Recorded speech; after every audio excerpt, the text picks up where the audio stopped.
In the last movie, we looked at how we could create a basic path with the pen tool. In this movie, what we want to do is look at how we can create a more complicated path. And we're going to start off by taking a look at this third artboard up here in the top right-hand corner. I'm just going to go ahead and zoom into it.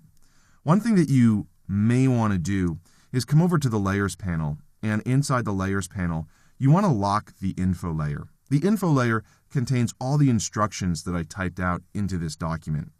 It's a good idea to work with this document outside of this video to practice with the pen tool. We'll walk through a couple of examples together, but like I said, it is important to practice on your own to get comfortable with this tool. So after locking the info layer, we're ready to come over and create more complicated paths. In the last example, what we were doing is choosing the pen tool and clicking to create something called a corner point. And a corner point did nothing more than allow you to establish a straight line from that point. But of course, what we want to do here is control the direction of the anchor point. And when you control the direction of an anchor point, you're creating a smooth point. So in this case, to create this ellipse, what you need to do is click, but you need to drag as well. So it's one motion. Click, hold down the mouse, and drag to this red dot, which is marked number 2. So that creates this anchor point, but it's also controlling the direction of the anchor point. By dragging it out to the right, you're asking this anchor point, when connected to another anchor point, to have the path move out towards the right. If I come over here and click on 3, I'm still holding down the mouse button, you can see that the path is moving towards the right, but it quickly has to make a turn so it can connect to this anchor point down here that we just established. Now, obviously, we're not getting the arc that we really want, so what we need to do is continue to bend that path, and we can do that by dragging out here towards the left. Not only are we bending the arc between these two newly established anchor points, but we're also setting up the direction for this anchor point as the path continues. If I come over to 1, you'll notice I get a little circle indicating that I'm going to create a closed path. If I click, I get that arc, but I also want to drag so I can complete this ellipse. So by clicking and dragging, you have the ability to control the direction of the anchor point. You probably wouldn't use the pen tool to create an ellipse. You would probably use the ellipse tool to do that. But the idea here is that you're beginning to understand that you can control the direction of these anchor points. Let's go ahead and take a look at another example. I'm going to hold down the space bar to move over to this middle artboard here. You also want to make sure that you don't have anything selected and your pen tool has a little star or X next to it, which is an indicator that you're going to create a new path. All we have to do here is click, in this case on 1, and drag up. By dragging up, you're establishing the direction of the anchor point to move the path in an upward motion. So now, if we click over here on 3, the path does start off in an upward motion, but it quickly has to shoot down to connect to that new anchor point. So we want to control the direction of this now. We want this anchor point to move in a downwards motion, because as you can see from the finished example or the guide that you're seeing, the next arc needs to essentially arc down.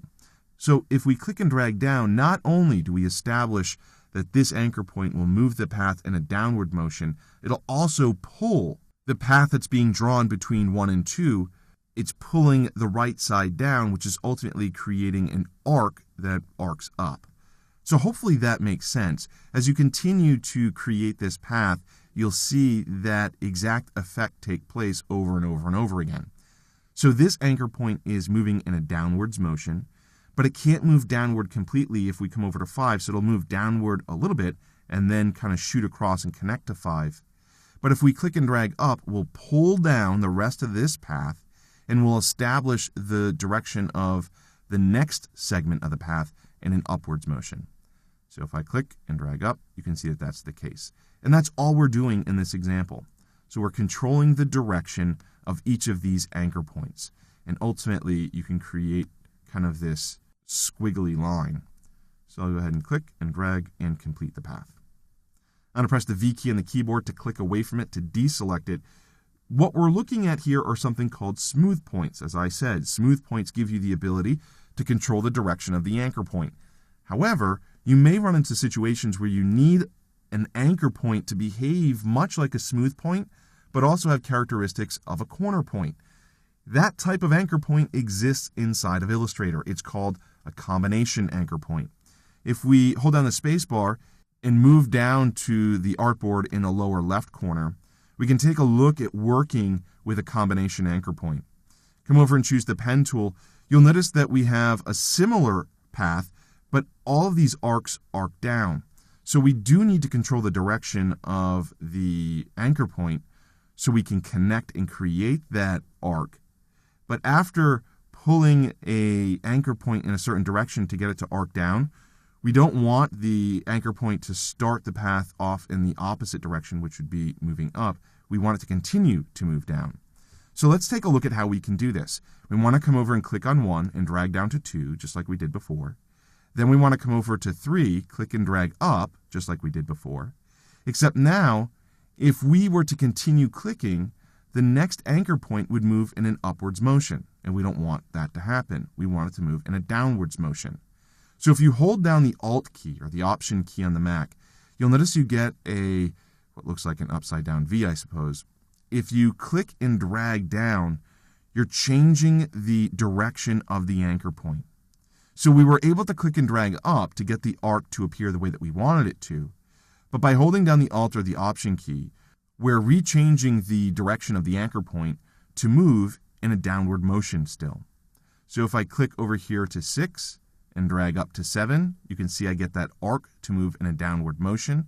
Hold down the Alt or Option key, click and drag down to redirect that anchor point in the opposite direction. So hopefully that makes sense. So we've looked at smooth anchor points and combination anchor points that ultimately give us the ability to create more complex paths inside of Illustrator.